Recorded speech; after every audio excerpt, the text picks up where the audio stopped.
جی چالو کرو نا.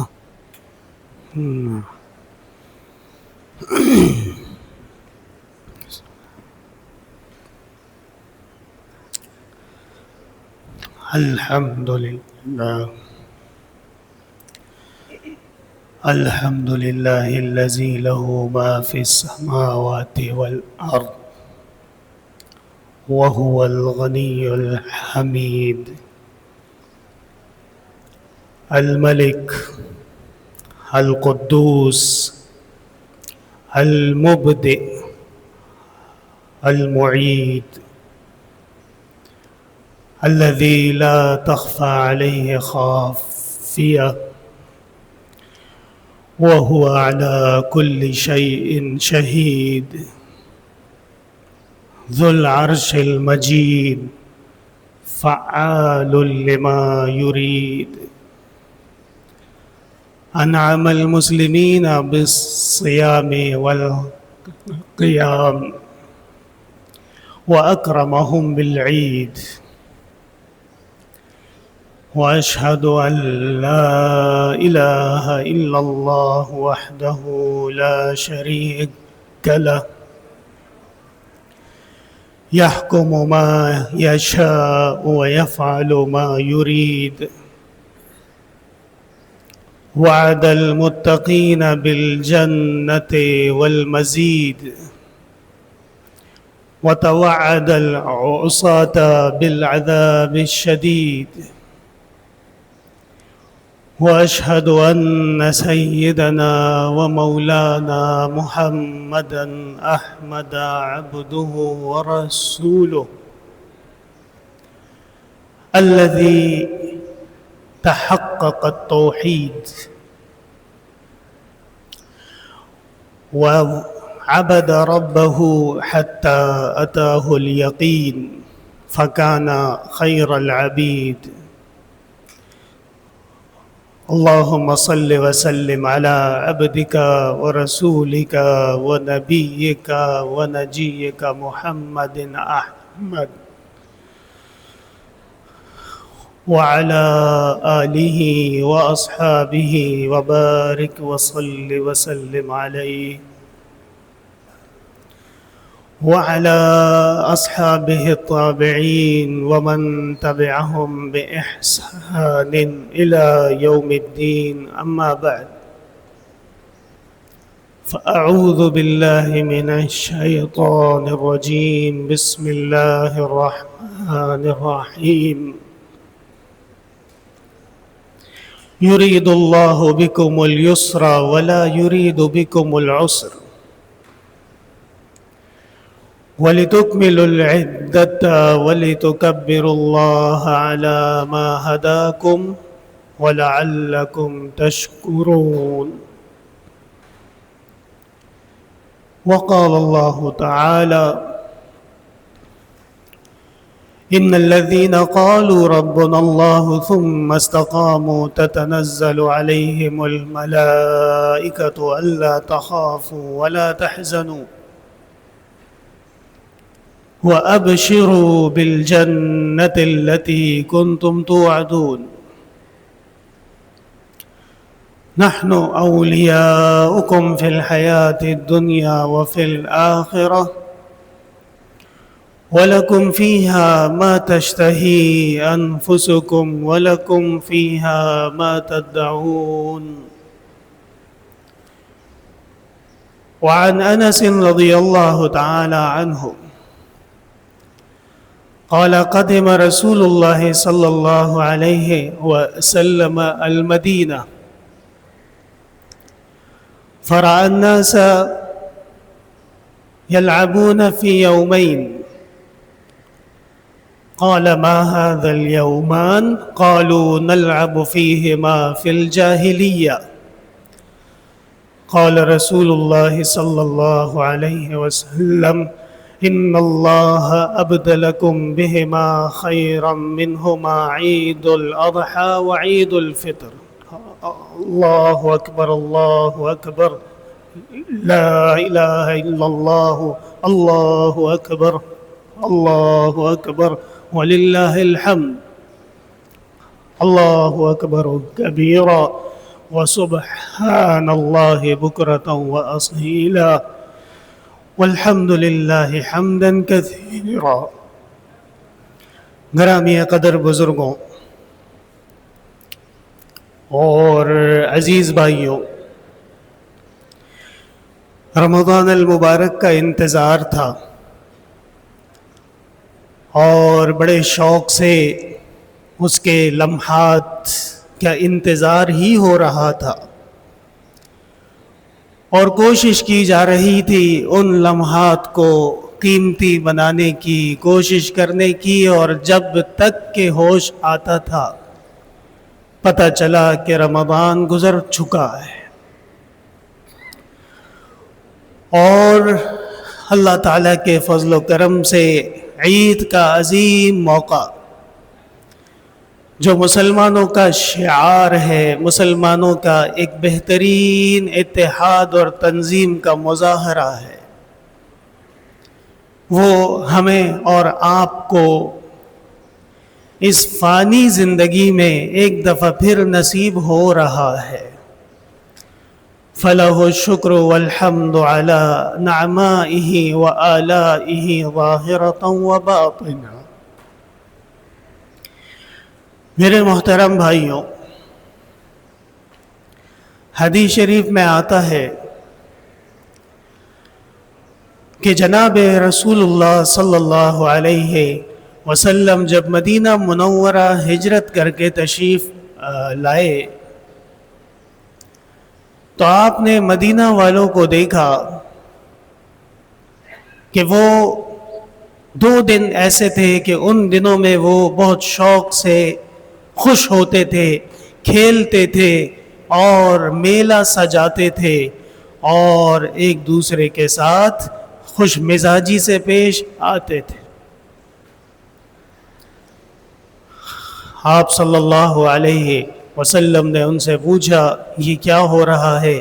یہ کون سا دن ہے؟ کہنے لگے، اللہ کے رسول، یہ وہ دن ہیں جو ہم زمانہ جاہلیت سے مناتے ہیں۔ اس دن ہم خوشی کرتے ہیں، میلہ ہوتا ہے اور لوگ ملتے جلتے ہیں، یہ ہمارا خوشی کا دن ہے۔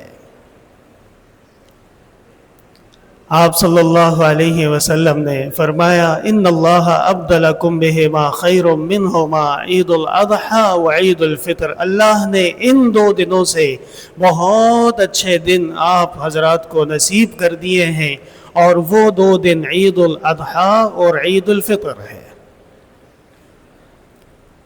ہمارے دین میں 2 چیزوں کا بہت زیادہ خاص خیال رکھا جاتا ہے، ایک ابتدا کا اور دوسرا انتہا کا، لیکن دونوں کے خد و خال میں اور زاویے میں فرق ہے۔ ابتدا میں دین کہتا ہے کہ نیت خالص کرے، وَمَا أُمِرُوا إِلَّا لِيَعْبُدُوا اللَّهَ مُخْلِصِينَ لَهُ الدِّينَ حُنَفَاءَ وَيُقِيمُوا الصَّلَاةَ وَيُؤْتُوا الزَّكَاةَ وَذَلِكَ دِينُ الْقَيِّمَةِ۔ اسی لیے جو بھی عمل کیا جا رہا ہو، خواہ وہ نماز ہو یا وہ رمضان کا روزہ ہو یا حج ہو یا زکوٰۃ ہو، اس میں نیت کا کردار بہت اہم ہے۔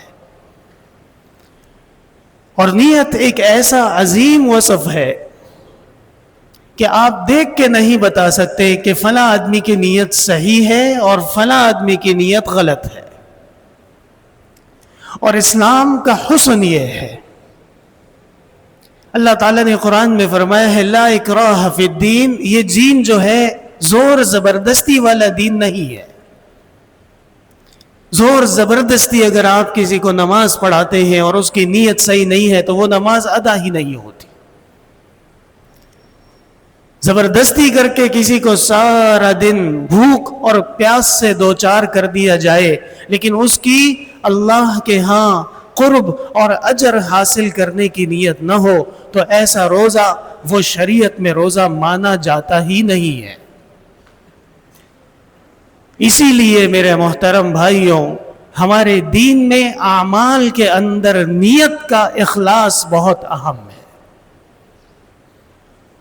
اور نیت کی خاصیت یہ ہے کہ آپ اور آپ کے رب کے درمیان کا جو معاملہ ہے اس کو نیت کہتے ہیں. کوئی تیسرا اس میں شامل نہیں ہوگا. خدا نہ خواستہ اللہ کے سوا کسی اور کے نیت میں شامل ہو جائے تو یہ عبادت پھر عبادت نہیں بلکہ گمراہی کا سبب بن جاتی ہے. اللہ سے مدد مانگی جائے اور اسی کی عبادت کی جائے، ایاک نعبد و ایاک نستعین، لیکن اگر یہی مدد آپ اللہ کے سوا کسی اور سے مانگنا شروع کر دیں تو سورہ فاتحہ کی آیت کے باوجود وہ شرک ہے، وہ بہت بڑا ظلم اور ضلال ہے. اور اسی طرح عبادت کے لائق بھی وہی ایک ہی ذات ہے اور اسی کی بندگی کرنی ہوگی. اس کے سوا کسی اور کی بندگی کا شائبہ بھی اگر انسان کی نیت میں آ جائے تو حدیث شریف میں آپ صلی اللہ علیہ وسلم نے فرمایا ہے، من صلی یراء الناس فقد اشرک باللہ، جس نے دکھانے کے لیے نماز پڑھی، کسی کو دکھلاوے کے لیے نماز پڑھی، اس نے شرک کیا ہے، اللہ کے ساتھ کسی اور کو شریک کیا ہے. اب آپ بتائیے نماز کتنی اچھی عبادت ہے. جناب رسول اللہ صلی اللہ علیہ وسلم کی آنکھوں کی ٹھنڈک ہے، آپ کی شریعت کا ستون ہے، لیکن اس نماز میں جب نیت خراب ہو گئی تو عبادت سے شرک بن رہا ہے. اور آپ صلی اللہ علیہ وسلم نے فرمایا بہت سے لوگ ایسے ہیں جن کے نصیب میں بھوک ہے، پیاس ہے، لیکن اجر نہیں ہے، ثواب نہیں ہے. رسمی طور پہ روزہ رکھ لیا، سارے خاندان نے سحری کی تو انہوں نے بھی کر لی، اور سارے خاندان افطار کر رہا ہے تو یہ بھی کر رہے ہیں. یہ رمضان فائدہ نہیں دے گا، بلکہ اس کے علاوہ جو آپ کا اور آپ کے رب کا درمیانی تعلق ہے اس کو خالص کر دینا، یہ اخلاص نیت کہلاتا ہے. اور میرے محترم بھائیوں، جب نیت خالص ہو جاتی ہے تو چھوٹا سا عمل آدمی کی مغفرت کا سبب بن جاتا ہے. حدیث شریف میں آتا ہے ایک بدعمل عورت تھی، بدکار عورت تھی، لیکن راستے میں جا رہی تھی اور شدید گرمی کا موسم تھا. اس نے دیکھا کہ ایک کتا پیاس کے مارے بدحال ہو چکا ہے اور کنویں کے کنارے کھڑا ہے، پانی نظر آ رہا ہے لیکن پانی پی نہیں سکتا. اس خاتون نے اپنا کپڑا لیا، کپڑے کو لمبا کر کے کنویں میں ڈالا، کپڑے نے پانی جذب کر لیا تو کپڑا واپس باہر کھینچا اور اس کو نچوڑا، اس سے پانی نکلا، وہ پانی کتے نے پی لیا، کتے کی پیاس بجھ گئی. فقد غفر اللہ لہا، اس عمل کی وجہ سے اللہ تعالیٰ نے اس خاتون کی مغفرت کر دی. یہ نیت کی وجہ تھی. اور حدیث شریف میں آتا ہے ایک بہت بڑی عبادت گزار خاتون تھی، دن رات عبادت کرتی تھی، لیکن اس نے ایک بلی کو پکڑا اور اس کو باندھا اور اس کو بھوکا اور پیاسا رکھا یہاں تک کہ وہ بلی مر گئی. فَأَخَذَهَا اللَّهُ بِهَا، اللہ نے اس عمل کی وجہ سے اس کی مغفرت رکوا دی، اس کے مقدر میں جہنم کر دی. اعاذنا اللہ منہ و ایاکم. دیکھیے دونوں اعمال بظاہر کوئی بڑے عمل نہیں ہے، ایک کتے کے جینے سے یا بلی کے مرنے سے انسان کو کیا فرق پڑتا ہے، لیکن اللہ وحدہ لا شریک شکور ہے، قدردان ہے، اور اللہ تعالی اپنے بندے کے احسان پہ بہت خوش ہوتے ہیں. هل جزاء الاحسان الا الاحسان فبأي آلاء ربكما تكذبان. عبداللہ ابن عباس فرماتے ہیں اس کی تفسیر میں هل جزاء التوحید الا الجنہ، ایک احسان آپ نے کرنا ہے اور ایک احسان خدا نے آپ پہ کرنا ہے. آپ نے احسان یہ کرنا ہے کہ توحید پہ چلنا ہے، ایک اللہ کی عبادت کرنی ہے، اسی کی بندگی کرنی ہے، اسی سے مدد مانگنی ہے، اسی کو مشکل کشا، حاجت روا اور غیب دان اور حاضر و ناظر ماننا ہے، یہ توحید ہے۔ اور اس کے بدلے اللہ تعالیٰ آپ پہ احسان فرمائیں گے، مغفرت کر دیں گے، جنتیں نصیب کر دیں گے اور اپنی نعمتیں نصیب کر دیں گے۔ یہ وہ فلسفہ ہے جو اسلام کا فلسفہ ہے، اور جس کی وجہ سے جناب رسول اللہ صلی اللہ علیہ وسلم اس کائنات میں سب سے افضل رسول اور نبی، افضل البشریہ، افضل الانسانیہ، سید الانبیاء والمرسلین کا عہدہ اللہ نے آپ کو عطا فرما دیا ہے۔ اس لیے میرے محترم بھائیوں، رمضان المبارک ایک ٹریننگ کا مہینہ تھا۔ جیسے ہر سال جب جس فیلڈ میں بھی آپ ہوں گے، اس فیلڈ میں اپڈیٹ آتی ہے، جدت آتی ہے، کورس ہوتا ہے، اور اگر اس سے کوئی ناواقف رہے تو وہ irrelevant ہو جاتا ہے، غیر معتبر ہو جاتا ہے۔ اس لیے موجودہ علوم سے باخبر رہنا ایک کامیاب معلم کے لیے بہت ضروری ہے۔ اسی طرح اللہ تعالیٰ نے احسان فرمایا، 11 مہینے چھٹی ہے، 5 نمازیں پڑھو، توحید پہ قائم رہو، بوقت ضرورت نیک اعمال کرو، اور مبارک ہو، آپ کی زندگی بہترین گزر رہی ہے۔ ہاں، ایک مہینہ 360 دنوں میں صرف 30 یا 29 دن اللہ نے بھی تسلی دی ہے، ایام معدودات، چند دن کی بات ہے۔ یہ ٹریننگ ہے، یہ وہ ورکشاپ ہے جو ایمان کی تجدید کرتا ہے، جو دلوں پہ آئے ہوئے زنگ کو قلی کر دیتا ہے، اور جو انسان کی توجہ اس کے سفر آخرت اور روحانیات کی طرف کر دیتا ہے۔ 11 مہینے ہم نے جسم کی خدمت کی ہے، 11 مہینے ہم نے پیسے کمائے، کھایا پیا، اولاد کی خاطر مدارات کی، آسائشیں استعمال کی، دنیا میں گھومے پھرے۔ یہ سب کچھ جو ہو رہا ہے یہ جسم کی خدمت ہے،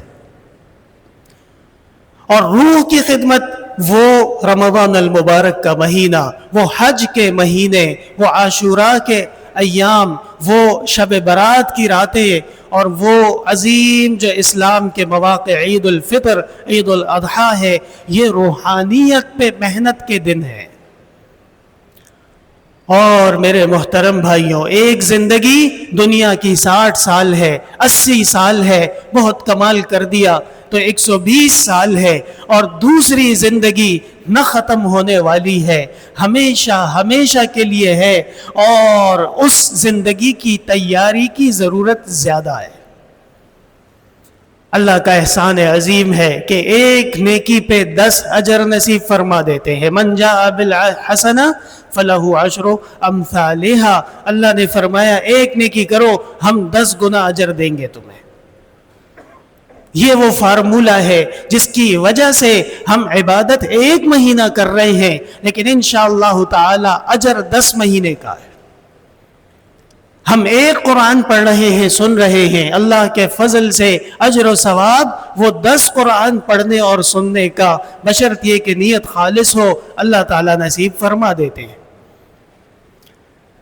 اس لیے میرے محترم بھائیوں، عید خوشی کا دن ہے، فرحت کا دن ہے، محبت کا دن ہے، اخلاص کا دن ہے، اور عید اسلام سے تجدید عہد کا دن ہے۔ دنیا کے اندر جتنے بھی اور تہوار آتے ہیں، عیدیں آتی ہیں، ان کا تعلق کسی انسان سے ہوتا ہے۔ آپ ذرا غور کیجئے گا، میں آپ کو چند مثالیں دیتا ہوں۔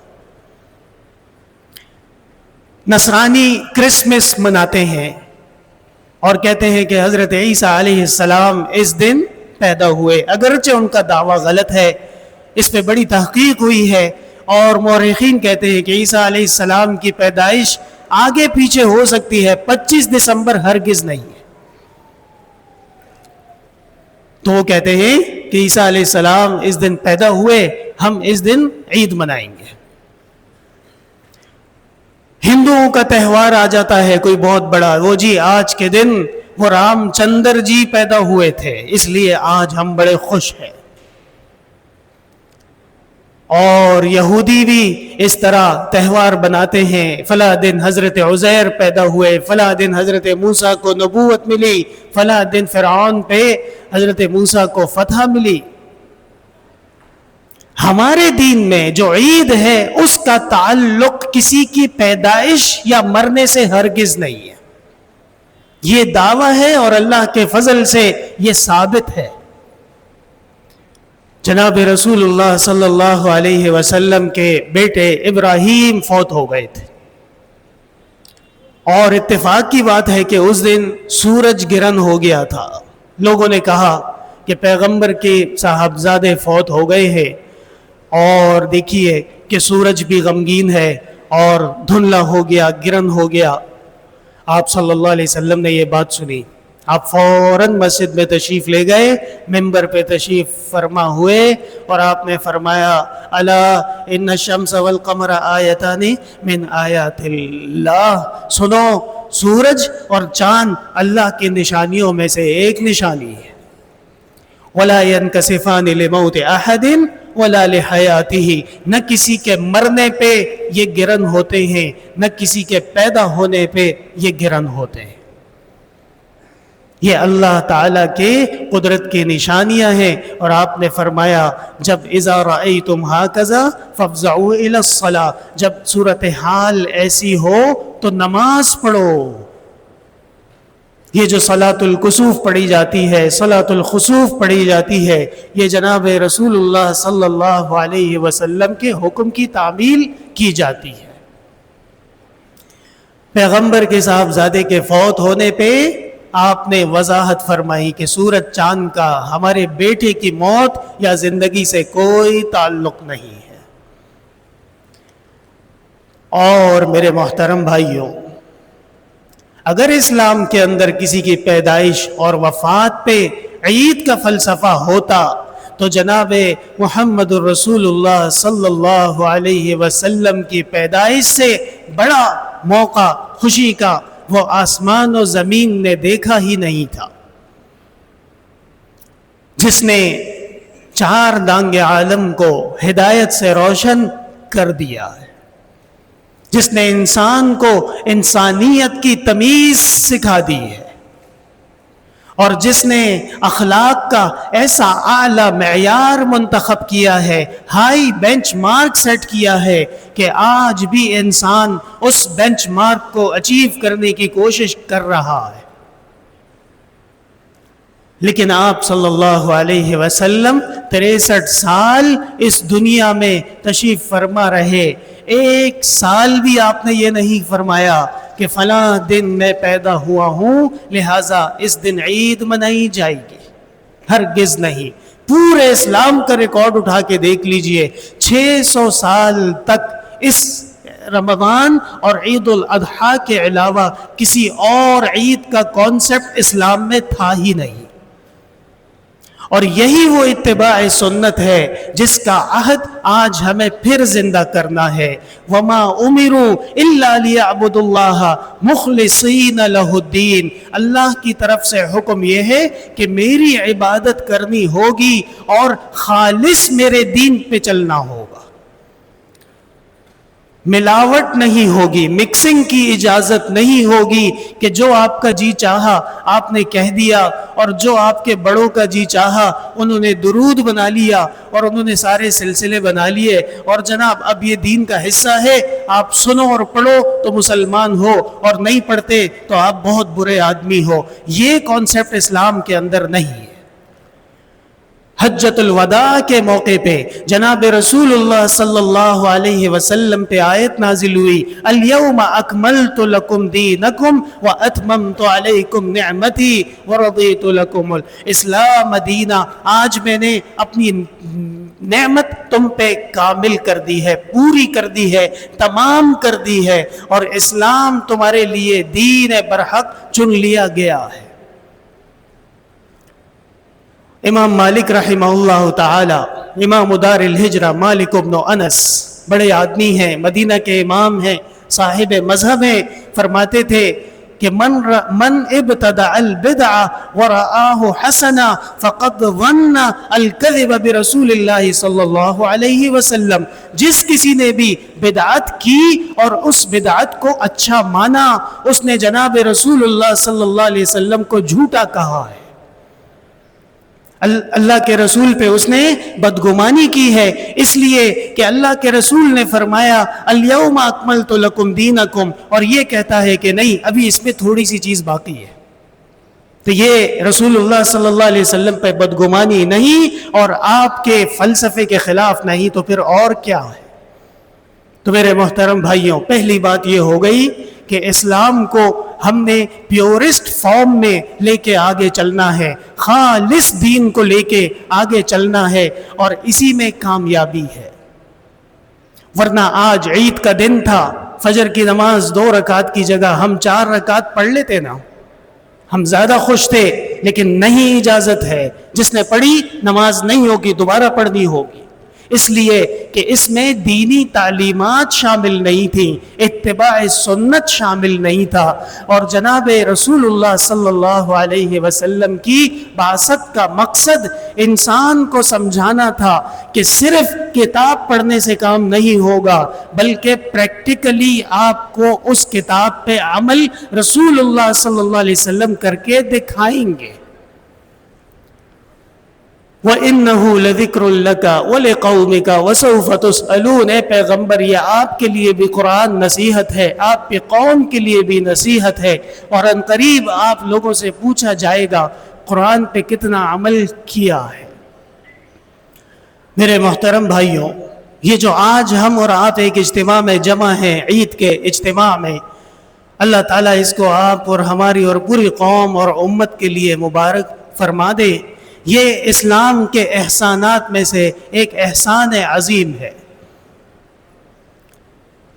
اس لیے کہ اسلام نے ایک کمال یہ کیا ہے کہ لوگوں کو آپس میں جوڑ دیا ہے، رنگ و نسل سے ہٹ کر، زبان سے ہٹ کر، قومیتوں سے ہٹ کر، جگہ اور قبیلے سے ہٹ کر، لا الہ الا اللہ محمد الرسول اللہ کے عظیم فلسفے پہ ہم اور آپ اور تمام عالم اسلام کے انسانوں کو اسلام نے متحد کیا ہے۔ آپ حضرات نے دیکھا مکۃ المکرمہ میں تراویح پڑھی گئی، تہجد پڑھی گئی، عید پڑھی گئی، 40 لاکھ انسان وہاں جماعت میں حاضر ہوا۔ کبھی آپ نے سنا کہ فلاں زبان والے زیادہ آ گئے، فلاں قبیلے والے جلدی آ جائیں، بقیوں کو اجازت نہیں ہے؟ اس قسم کی ڈسکرمنیشن اسلام کے اندر بہت بری مانی جاتی ہے۔ بس 40 لاکھ لوگ ہیں، سب کے سب مسلمان ہیں، بات ختم ہو گئی، اس سے آگے تفریق اسلام میں نہیں ہو سکتی۔ وَأَلَّفَ بَيْنَ قُلُوبِهِمْ لَوْ أَنفَقْتَ مَا فِي الْأَرْضِ جَمِيعًا مَا أَلَّفْتَ بَيْنَ قُلُوبِهِمْ وَلَكِنَّ اللَّهَ أَلَّفَ بَيْنَهُمْ إِنَّهُ عَزِيزٌ حَكِيمٌ يَا أَيُّهَا النَّبِيُّ حَسْبُكَ اللَّهُ وَمَنِ اتَّبَعَكَ مِنَ الْمُؤْمِنِينَ۔ اللہ نے کرم کیا، آپس میں محبتیں ڈال دی، آپس میں بہت زیادہ تعلق انسان کو نصیب کر دیا ہے۔ یہ آیت پڑھنے کا مقصد یہ تھا کہ مکہ والے آپس میں لڑتے تھے، مدینہ والے آپس میں لڑتے تھے، ایک جنگ ہوئی ہے، جنگ بعاث اسے کہتے ہیں، اور اس میں 100 سال تک لڑائی ہوئی ہے۔ آپ صلی اللہ علیہ وسلم کی تشریف آوری کے بعد جو دشمن تھے وہ دوست بن گئے، اور مہاجرین اور انصار دنیا کے لیے ایگزامپل بن گئے۔ اللہ نے قرآن میں تعریف فرمائی والذین تبوؤوا الدار والایمان من قبلہم یحبون من ہاجر الیہم ولا یجدون فی صدورہم حاجة مما اوتوا ویؤثرون علی انفسہم ولو کان بہم خصاصہ۔ اللہ نے فرمایا یہ مدینہ والے بہت پیارے لوگ ہیں، بہت مشکل حالات سے خود گزر رہے ہیں، لیکن مہاجرین کی مدد وہ یہ بہت زیادہ کر رہے ہیں، کوشش کر رہے ہیں، اور اپنے کو بھی ضرورتیں حاجتیں ہیں، لیکن ان کو ہٹا کے مہاجرین کی ضرورتوں اور حاجتوں کو پورا کر رہے ہیں۔ آج ہمارے لوگ وہ اس راستے سے ہٹ چکے، دلوں میں جگہ نہیں ہے، تنگ ہو چکے ہیں، او جی اس کو ہٹا دو، اس کو ادھر سے ہٹاؤ، یہ کیوں میرے قریب آ رہا ہے، وہ مجھے کیا کہہ رہا ہے۔ ارے بھائی، اپنے دل میں جگہ پیدا کیجئے، دوسرے کا موقف سننے کی برداشت پیدا کیجئے، اور کبھی موقع آ جائے اور آپ کی پسند کی بات نہیں کی جا رہی ہو تو اس کو سہنے کا حوصلہ اپنے اندر پیدا کیجئے۔ جناب رسول اللہ صلی اللہ علیہ وسلم نے جو اپنے خاص صحابہ کو نصیحتیں فرمائی ہیں، اس میں یہ ہے کہ برائی کا بدلہ اچھائی سے دینا ہے۔ جب آپ اس طرح انشاءاللہ تعالی چلنا شروع کر دیں گے تو واقعی آپ کے اور مسلمانوں کے دل آپس میں ایک ہو جائیں گے، محبت ہونے لگے گی، اور اللہ وحدہ لا شریک کے فضل سے یہ دنیا آپ کے لیے محبت کا گہوارہ بن جائے گی۔ اسی لیے میرے محترم بھائیوں، عید کا عظیم جو اسلامی یہ دن ہے، اس دن کا تقاضا یہ ہے کہ جن سے آپ ناراض ہیں، آج ناراضگی کو ختم کر دیجئے۔ ایک گھر میں دو بھائیوں کا آپس میں اختلاف ہے، آج وہ اختلاف ختم ہونا بہت ضروری ہے۔ کسی سے کوئی بد کلامی کی ہے، آج کے دن ان سے درگزر کی درخواست کر دیجئے۔ کسی کا حق آپ کے ذمے ہے، آج کوشش فرما لیجئے، حق ادا کرنے کی کوشش کیجئے، تو انشاءاللہ تعالی یہ رمضان، یہ عید اور یہ عظیم اسلامی عبادتیں آپ کے مستقبل کی روشن ضمانتیں ہیں۔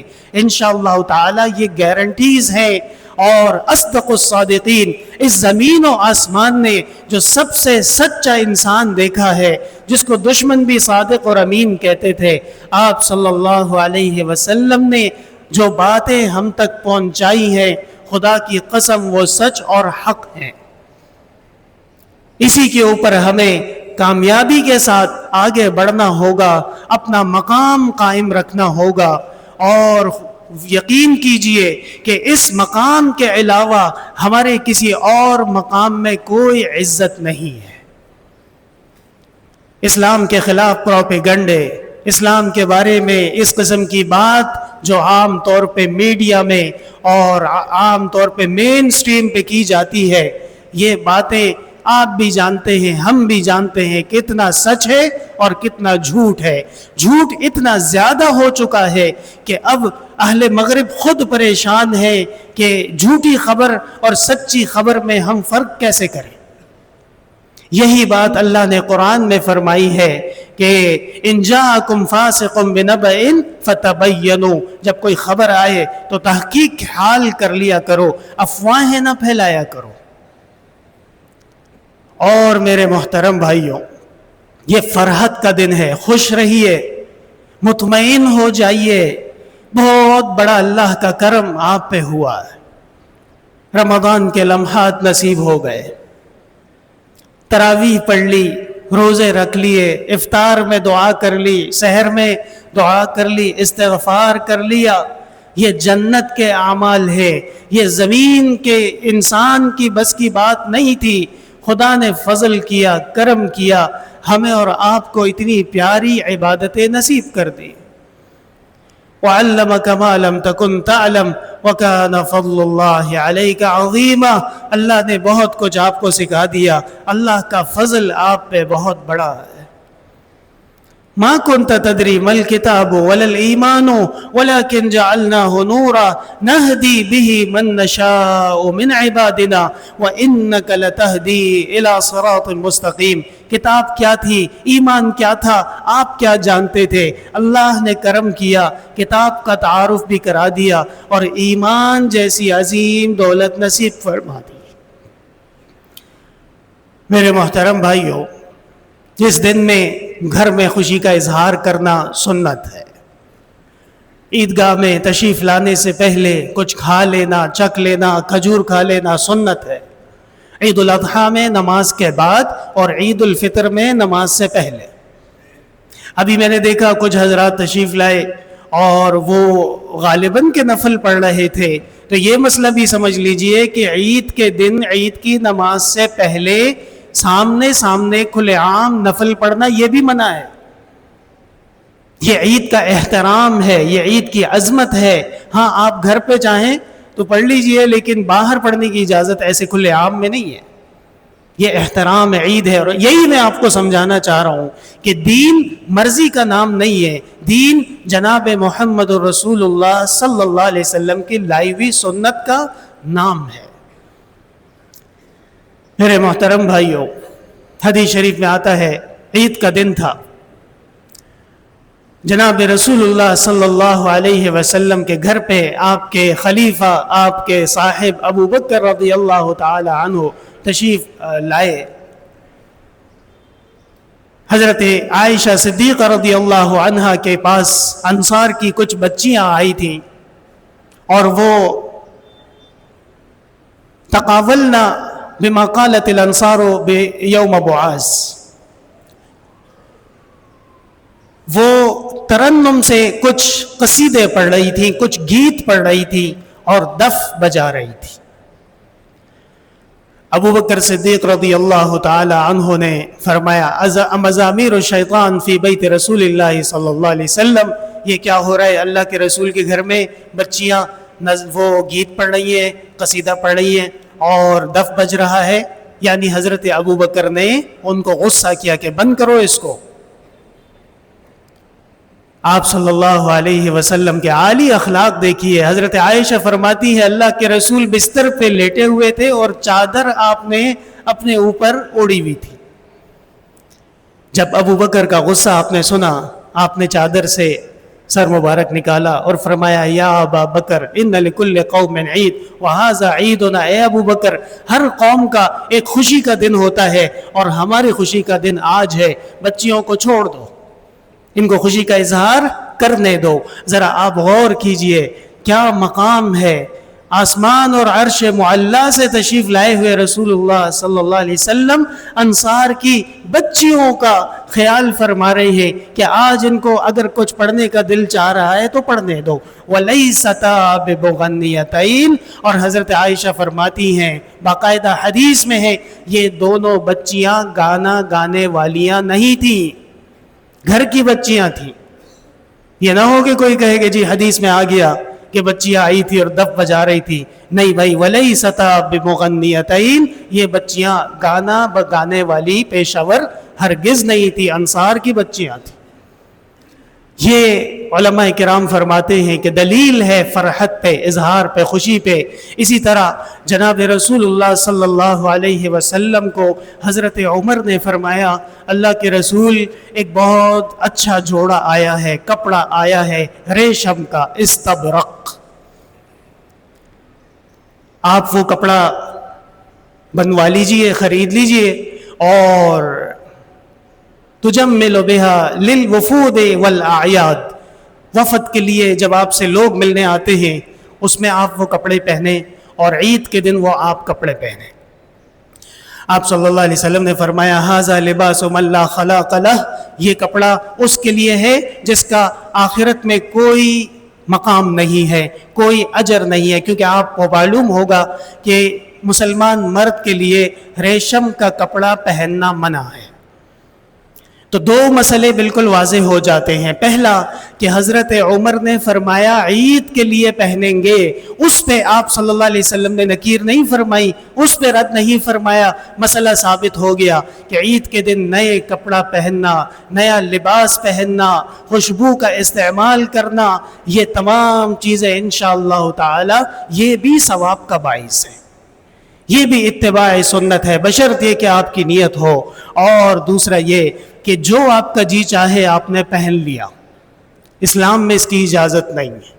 سونا نہیں پہن سکتے، ریشم نہیں پہن سکتے، اس قسم لوہے کے زیورات نہیں پہن سکتے۔ تو یہ جو کانسیپٹ ہے کہ کہ جی ہماری جو مرضی ہم وہ چاہیں پہنے، اس کا رد بھی ہو گیا۔